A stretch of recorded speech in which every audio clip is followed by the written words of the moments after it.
Hello and good day. Mike Adcock here with your worldwide tropical outlook for today, 15 July 2013, valid time of 10:30 Zulu. Really just tracking one area, a tropical depression to the east of the Philippines. JTWC still calling it Invest 93W. The 6 Zulu JMA position places the system 655 kilometers east of Manila. Winds with this system 20 knots, moving to the west at 9. Pressure 1006 hectopascal. And looking here at the multispectral image, we see somewhat of an exposed low-level circulation with this feature. A lot of broken up bands, a lot of deep convection though off to the east. A lot of that convection though is being displaced due to some 10 to 15 knot wind shear. Like I said, JTWC, or rather JMA, is calling it a tropical depression. Here's their 6 Zulu surface analysis indicating it as such. JTWC has called it a high-risk area, and with that they've issued a tropical cyclone formation alert. They're forecasting the system to continue to drift off to the west-northwest toward the Philippines over the next couple of days. JTWC and the National Weather Service are providing some Dvorak analyses on this system. Both agencies looking at about 2 to 2.5 tenths on the log 10 wrap. That yields a data T number of 1.0.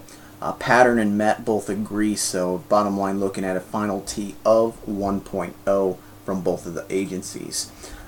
Microwave imagery, really just a broad area of low pressure with this system. This is still a couple hours old, or several hours old, but do want to highlight with the main area of convection to the east of the system, do see some wind barbs at about 25 to 30 knots, and then, like I said, do have this very kind of broad, sharp troughing here, about 124 degrees east. Winds kind of turn abruptly out of the north and then back out of the northwest over the Visayas before rotating around like I said, a very weak circulation with this system.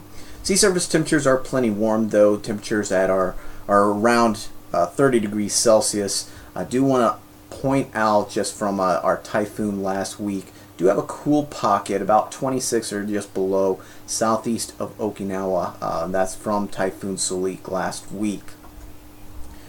200 hectopascals. The main feature is this tropical upper tropospheric trough or TUT cell to the northeast of the system. That's helping to enhance outflow. As you can see over the system and pretty much across the board, a lot of northeasterly flow, and that takes us over the Philippines. But as you get to the northwest side, on the basically the eastern side of the TUT, do have some southwesterly winds, so that is giving us a nice area of divergence aloft right over this depression. So that is helping to help kick off that thunderstorm activity with this system.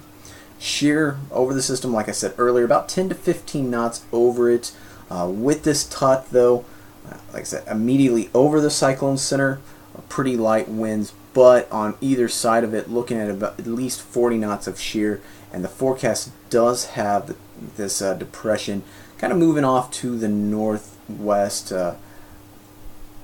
slowly approaching Luzon, and that's getting right into this area of increasing shear. So bottom line, it's going to be very difficult for this depression to really blossom into anything. It's going to be a stretch to see it reach into tropical storm strength. A lot of the major models showing just a weak circulation forming up, but nothing too significant either way you cut it.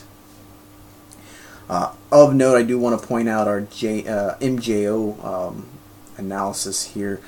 Starting to get into a phase where the Indian Ocean and the Western Pacific is starting to become more favorable for enhanced tropical cyclone development. So that kind of is lining up with what we've seen last week with Solik, moving into this week with this new depression. So really just going to continue to watch this over the next couple of days.